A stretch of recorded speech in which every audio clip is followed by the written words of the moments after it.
does your coming together, therefore, will it lead to a formation of a community that will find lasting solution to the problems facing youths in the country, considering that Jonah just mentioned that we have been sidelined by the government. Our issues were not looked into. The president just last week acknowledged that there are serious problems facing young people in the country. Sure. As I said earlier, you know, this is a platform that is going to engage youth from different parts of this country, from different regions, to come up with solutions that will help not only in developing policies that will enhance employment, but also engagement that will help us participate in the government agenda. First of all, I wanted to thank the President and the Deputy President for appointing Rashid, who is also a young person, as a CS for sports. That is a good sign for now. And some of our young people also have been nominated in Parliament, like Gideon Keter. But on the opposition side, it has been a serious war whereby, you know, we still believe that young people are not given priority when it comes to nomination. And as he said earlier, Jonah said, you know, we have these things on paper.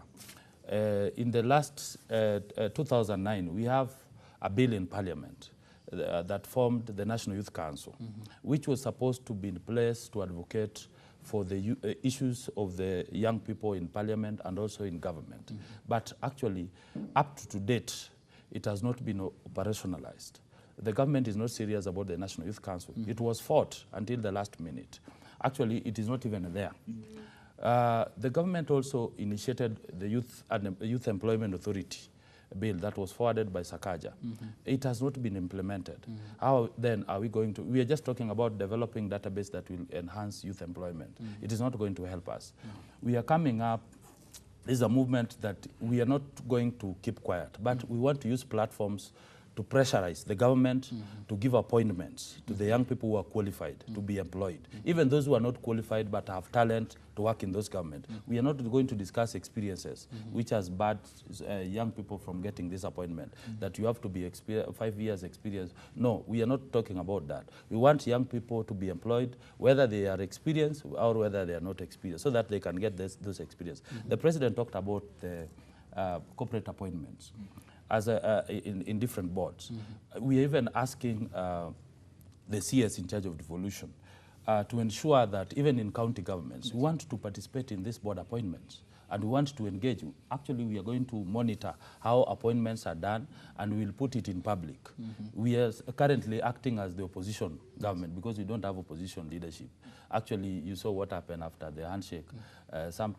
My party leader, Musalia Mudavadi and Kalonzo, has not yet declared whether they are going to be the opposition leader. So we might even take that role as the united generation, so that even though as we advocate for the position for the young people, we will also advocate for other issues, injustices, under Article 43, which is talking about economic rights, right to food, right to clothing, right to employment. Actually, some people do not even have food because of such issues. And people are being killed in the estates because the government perceives them as they are bad eggs in the society, because they have to look for food. So how do we provide food for them? That's the only way. Yes. Now, I will pose this question to both of you. I mean, the three of you, and I'd like a response with regards to it. You all agree that the bottom line for all your sentiments is that the government has sidelined us, our issues are not looked into, and there is serious fight from within to also fight institutions which were aimed to have been established by Parliament, like the National Youth Council. Now, allow me to also mention this. Nandi Senator is a young person. True. He falls within the category that you people are advocating for. True. Nairobi Senator, Johnson Sakaja, so too does he. True. Lamu Senator is the youngest elected leader in the Senate. We have Kericho Senator, who was the youngest following the by-elections in 2016. Yes. And we have a host of young members of parliament who are elected this time round. To point out also, we have Joshua Arap Sang, who is the youngest governor from Nandi County. Looking into this, and the youths forming 70% of the population, do you see a picture where you can mobilize young people across the country to have one political say and take over all political posts because it's applicable by paper? True. So what do you see as an obstruction to see the reality, the picture that you are foreseeing now? Me, I can say this.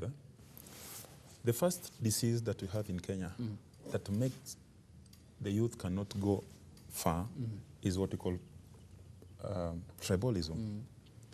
That is the real cause of everything that is happening in Kenya. So that is why we've come up with United Generation so that we can kill this disease and cure it for good, so that we can move and champion for the youth.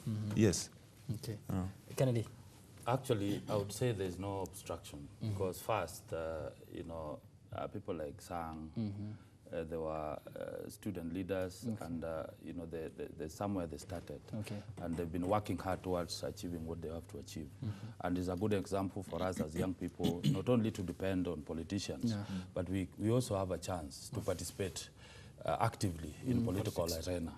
And you know, if you look at your list, you'll find that most of them come from Jubilee government, Jubilee party. It means that in terms of percentage, Jubilee has actually mentored so many young people to be in parliament and in government.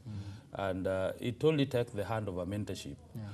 If you have a serious person who will be able to take you to that national platform, you will reach there. As opposed to some of us in the opposition, which we are not criticizing, but some of our leaders are not so much into engaging the young people, apart from those people who are coming out by themselves. Recently, when we launched this United Generation, I will tell you for a fact that we were threatened. Our lives were actually, some of us are in danger. Opia Pio was kidnapped yesterday, and it was even threatened that if we continue moving in this side, because some of the people thought that we are being funded by the deputy president. But you know, people misconceive such kind of disinformation. My friend here from ODM was actually, it was literally beaten by men in black because, you know, they think that he's abusing Raila. No. You know, these are some of the things that are not giving young people a chance to move forward because, you know, the politicians are also using uncrewed tactics to intimidate the youth who are coming because they cannot accept the unity of young people to move forward. Yes. Opio, before we wrap up, we are running out of time. I think, number one, the majority of youths in the country are either ignorant or they are not sensitized about the need or the focus for the unity of youth. You get it? So I think moving forward, the first thing that we are going to do is to sensitize our youths about, number one, why are we supposed to get united? You see, that sweep that Obama won with elections. Yes, in 2008. It was about championing for youth and women agenda. So if we can have a platform, which United Generation of Kenya is very keen at telling the youths that, come on, we want this time round to get united.